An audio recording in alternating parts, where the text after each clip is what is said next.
Hello there and welcome back to another edition of the Hot Loud Classic Remastered. This time we're taking a look at the 1998 Vector M12. Vector is back for one last glorious throwdown with the M12. If you ever wanted to drive the Lamborghini Diablo in this game, well, spoiler alert, you could have always driven the M12 because this is a Lamborghini Diablo underneath. I think in the 90s, Vector was owned by the same company that ended up owning Lamborghini, the fantastically named Megatech. And from that, there was a bit of a collaboration between Lamborghini and Vector Born, in which the M12 came out, which was a Diablo, basically.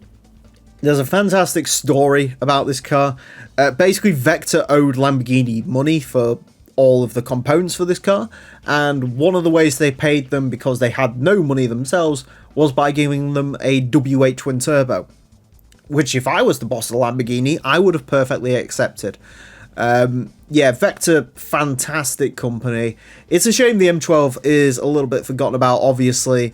I think this was Vector's last ever car. They tried some other stuff like the SR V8, which was supposed to be more attainable, but that never really came to pasture well as the M12 did. So, yeah, a bit of a shame this car's sort of been forgotten about history. Although, any players of Grand Theft Auto 3 will probably instantly recognise this as the Infernus. If you thought the Infernus looked out of this world, look at the M12 and then you'll see where they got the inspiration from. Anyways, as I said, this is Vector's last throwdown. We've had the W8 twin turbo and the M12 LM edition. So the M12 road car rounds us out. Mid-engined rear-wheel drive, 643 horsepower, 1,456 kilos. It's quite a heavy car, this. Anyways, this car has a long first gear. This car is going to get 6 laps of the Motorsports Land track in order to set the best time it possibly can. Our current leader is the Mitsubishi GTO LM Edition 99. That car's set a time of a 27.017. This car is unlikely to beat that. In terms of vectors, we've had the W8 twin turbo. That car set a time of a 29.021, which was very fast and did it all in first gear, as this car is basically going to as well. And we've had the M12 LM Edition, which is actually one of the quickest cars we've ever had. That currently sits in 15th place. So yeah, this car's got a lot to live up to. I don't think this is going to be quite as quick as a W8 twin turbo. Personally, I don't think it has the torque. It's not quite there, but it'll definitely get close. 29.541 on its first flyer is definitely good. To be honest with you, Vectors, every single one of them that I've driven around here has been surprising, and that extends to this one as well, because I was expecting this to be easily the worst Vector of the bunch. You know, the M12, obviously, big sort of race car, that would have been fine.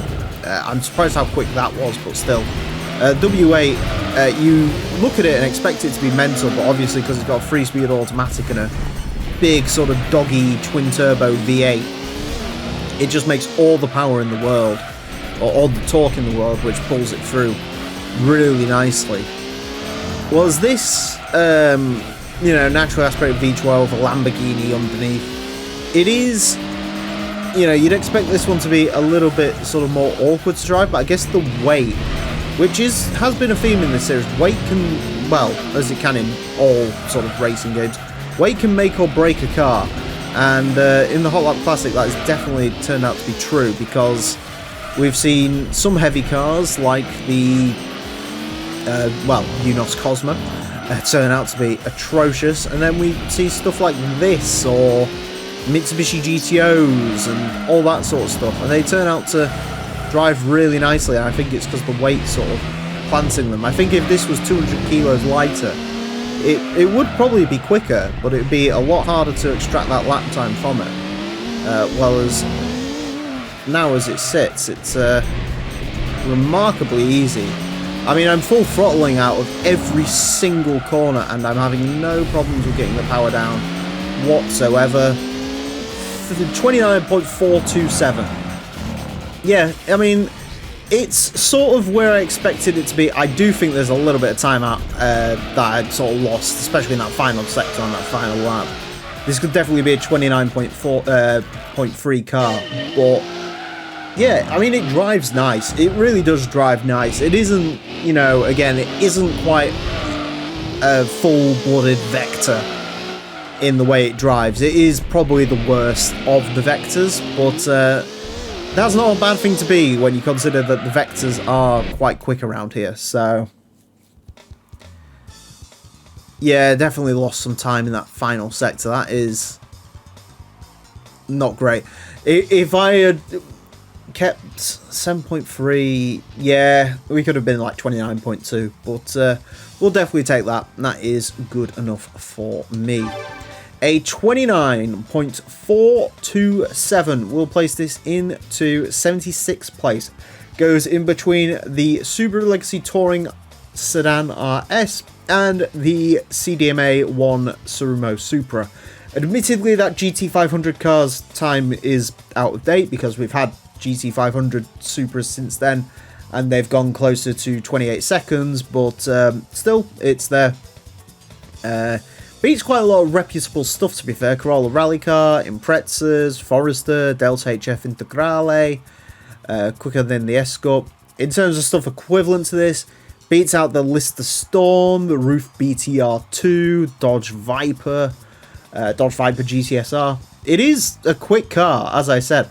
You know, I mean, if it even ended up like 0.2 up the road, it'd start competing with stuff like the NSXR LMGT2 and the Roof BR2, but yeah, it's just a solid supercar. It really does drive nice, and you can just put the power down whenever you want. So yeah, don't sleep on the M12, and I think that's a nice way to send Vector off. All Vector, yeah, every single Vector is in the under 30 club, and by a good chunk as well. So if we get really scientific at the end of this series, which maybe we will, if we do like an aggregate time for all the manufacturers, Vector, yeah, they'll do pretty darn well. Anyways, that is it for this episode. Thank you all very much for watching. Join me next time when I'll be driving something that is not a Vector. Until then, farewell.